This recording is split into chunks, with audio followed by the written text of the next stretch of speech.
Assalamualaikum warahmatullahi wabarakatuh.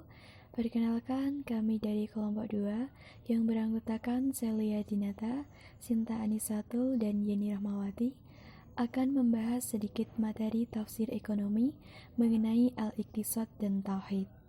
Untuk penjelasan lebih detailnya, teman-teman juga bisa sambil membuka buku tafsir ayat-ayat ekonomi. Kata al-iqtisad diterjemahkan dalam bahasa Indonesia menjadi ekonomi, terambil dari kata cost. Kata ini dengan segala derivasinya disebut sebanyak 6 kali dalam Al-Quran. Salah satunya adalah surah Luqman ayat 19.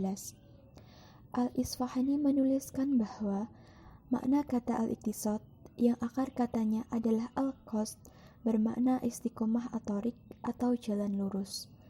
Selanjutnya, al-iqtisad memiliki dua sisi.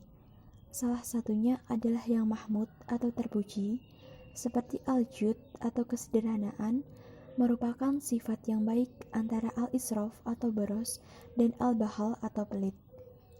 Penjelasan yang diberikan oleh Ibnu Qayyim juga menarik untuk dicermati.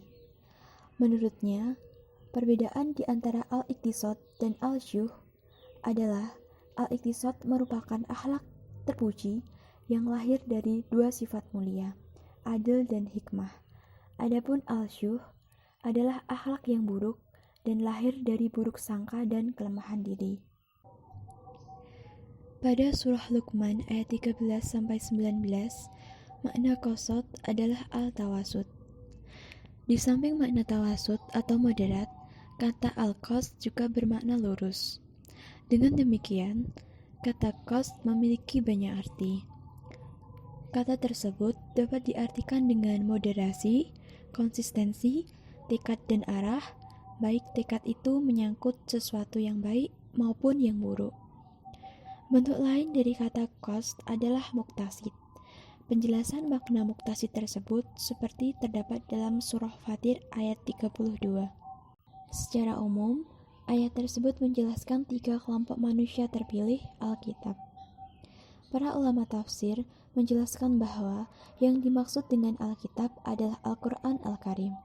Adapun ketiga kelompok tersebut adalah zolimun linafsih, muktasid, dan sabik bi al-khairat.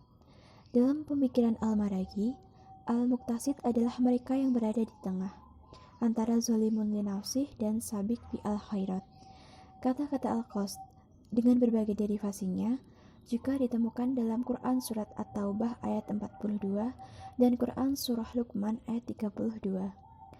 Di dalam hadis juga ditemukan pernyataan Nabi yang menggunakan kata al-qasd. Penggunaan kata al-qasd di dalam hadis-hadis juga mengandung arti sederhana, hemat, dan moderat. Yang selanjutnya yaitu kontekstualisasi ekonomi Islam. Dalam kontekstualisasi ekonomi Islam ini, Bakhir Syekh adalah cendekiawan Islam yang telah melahirkan karyanya dalam bidang ekonomi Islam.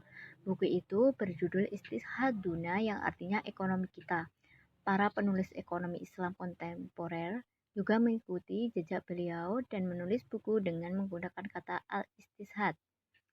Kata al-istishhad jika ditambah dengan kata Islam, al-istishhad al-islami atau Islamiyah, maka terjemahannya menjadi ekonomi Islam. Kata al-istishhad sendiri berasal dari kata al-khos yang berarti menghendaki dan mengikuti. Dari kata ini, SD terbentuklah kata al-istishhad dan al-muhtashid yang mengandung arti penghematan dan tidak berlebih-lebihan. Ekonomi Islam dan sesungguhnya tujuan syariah itu sendiri adalah untuk mewujudkan kemaslahatan. Maslahat dapat dicapai jika manusia itu hidup dalam keseimbangan.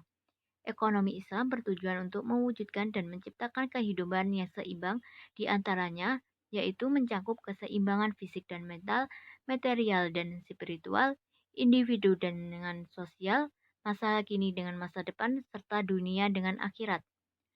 Makna-makna yang terkandung dari kata al-istishhad seperti moderat, seimbang, lurus, sederhana, hemat, dan bersahaja adalah semangat yang sejatinya harus ada di dalam aktivitas ekonomi.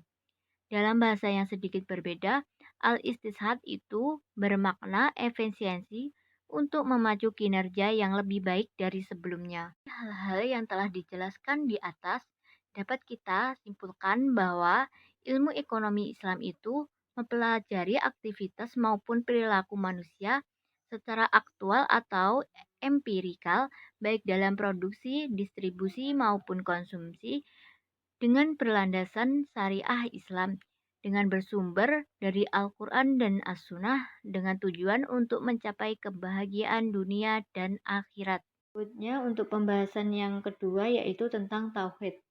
Tauhid adalah inti ajaran Islam, bahkan juga inti semua ajaran samawi.